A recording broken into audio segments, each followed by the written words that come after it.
ओम साई राम मित्रों, आज मैं युवाओं के लिए एक मोटिवेशनल ब्लॉग देना चाहता हूं और मॉर्निंग का समय है। थोड़ा सा वातावरण बहुत ही अच्छा है और कुछ विचार मैं ऐसा देना चाहता हूं कि आज हमारे देश का युवा, हमारे समाज का युवा क्यों अपने पथ से, अपने मार्ग से विचलित हो रहा है इस मुद्दे पर।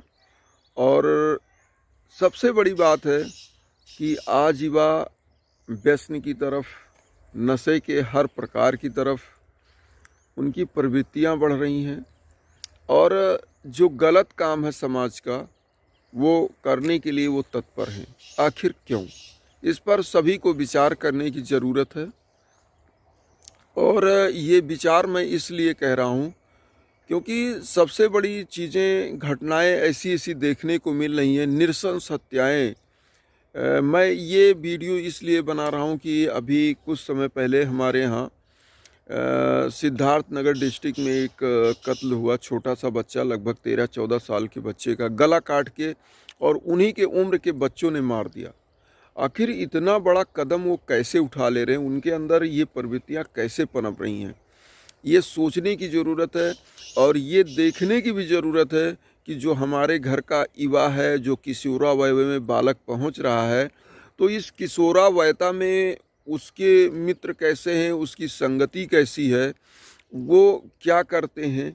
इसीलिए मैं कहता हूं कि आप सभी अपने, जो हमारे गार्जियंस हैं, जो माँ बाप हैं बच्चों के, जिनके बच्चे 8 साल 10 साल की उम्र से अब धीरे धीरे ऊपर बढ़ रहे हैं, उन सभी को, और ख़ासकर सभी जो पिता बन चुके हैं, उनकी भी रिस्पांसिबिलिटी है कि अपने 2 साल का बच्चा, क्योंकि वो समझने लगता है धीरे धीरे विचारों को।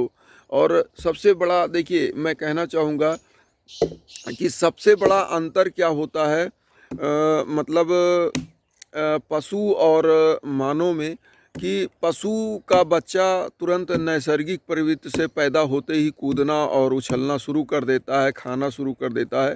लेकिन मानव के बच्चे को सीखना पड़ता है।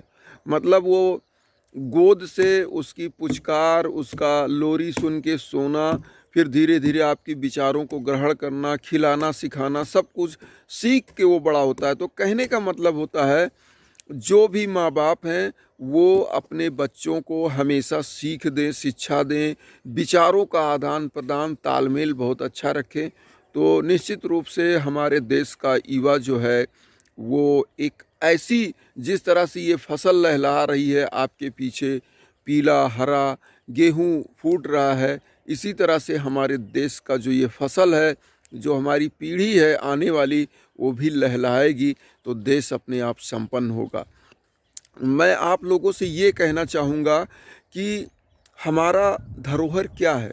हमारा धरोहर हमारा युवा है, जो रचनात्मकता से लेकर के और देश को आगे ले जाने तक उसकी भूमिका बहुत महत्वपूर्ण होती है। देश के शीर्ष पर कौन जाता है? हमारे देश का युवा जाता है।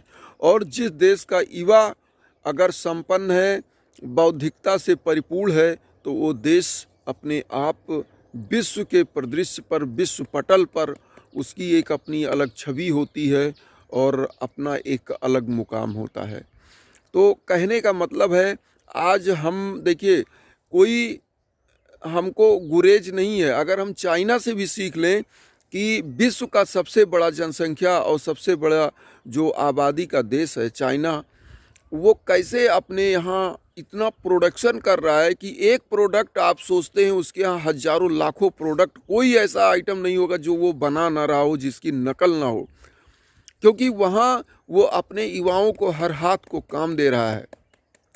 हमको यही सोचना होगा, हमारी गवर्नमेंट को भी सोचना होगा, हमको भी सोचना होगा, जो फादर हैं उनको भी सोचना होगा, जो गार्जियंस हैं उनको भी सोचना होगा कि हम अपने बच्चों को कैसी शिक्षा दें, किस प्रकार का विचार दें कि हमारा बच्चा आगे जाए और हमारा बच्चा एक सर्वश्रेष्ठ नागरिक बने, विश्व का एक ऐसा नागरिक बने कि जहाँ से आपका परचम, आपके देश का, आपके गांव का, आपके तहसील का, आपके विश्व पटल पर एक ऐसा आभा मंडल बिखरे कि हमारे देश की युवा की जय हो, जय जयकार हो।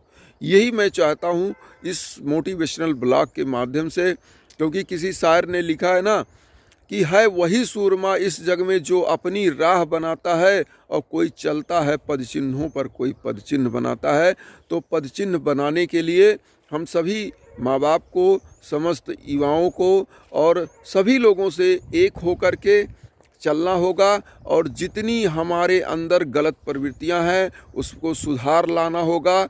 युवा जो हमारे देश का युवा है वो आने वाले कल का भविष्य है। तो समस्त युवाओं को मैं सैल्यूट करता हूँ। इसी के साथ ओम साई राम, जय हिंद, जय भारत।